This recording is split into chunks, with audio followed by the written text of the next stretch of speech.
Oy lağım qo'shqib bak geçip ketdi. Aşxanaga maydana. Baba ıssiq oshxonaga berib yurguncha vermaydiganlar qilay bo'ldi men. Vojo, ya Fukan bu ko'p kunduzdan nima bo'ldi? Maşını soqdingizmi? Oy men bunda bo'lib ketdi-ku. Ay ko'zingiz qarab aytsangiz bo'lmamdi Fukan motoni. Xafa musaatcha men diqqat qilmay qaylamabdiman. Qanday qilmiz endi buni?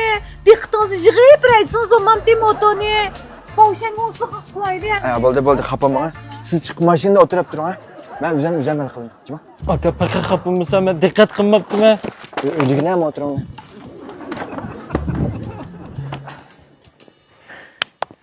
Mana-chi, jamma. Energiya to'liqlaydi. Issiqda og'ansa vermay to'shib. Rahmat aka. Ayol kishi o'g'andiki sal qaynab qoladi issiqda. Men mashinamga bishim bo'lmabdi. Aytibsam chiqadiganday turdi. Shuningga buni bir hal qilamiz hozir. Tushundingmi? Aka men alamayman, alamay. Menga ver, sana beğenmedim mi? Azı to'lab aytishma. Nishadi chandamaylam 200 ko'yni men to'lab beray deysa, ham aql deydi.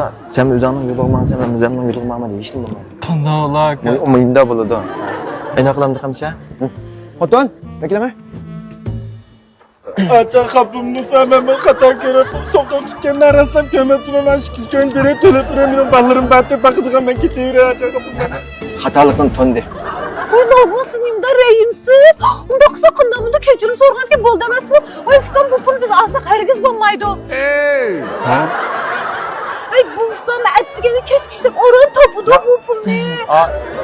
Yo'q, lağım sizni bir shenjimata eklang. Ash pulni. Eklang pulni. Fukan men 300 ko'y pulni elib bir yerdan olib ketmoqchi avayji qilib. Bugun bir kun topadigan pulingiz sizdan bo'ldi. Men jamman ishchib, men issiqda. Alam bilan Fukan bo'ldi. Bugun putingizni so'zlab aytdik. Juran lağım mayli bo'ldi. Mashinani o'shatma. Oy ya bo'ldi o'zimiz bundan qilsak bo'ldi lağım. Oy Fukan maram bilan hamsa biz mandoq. Qaşla ana, qaşla.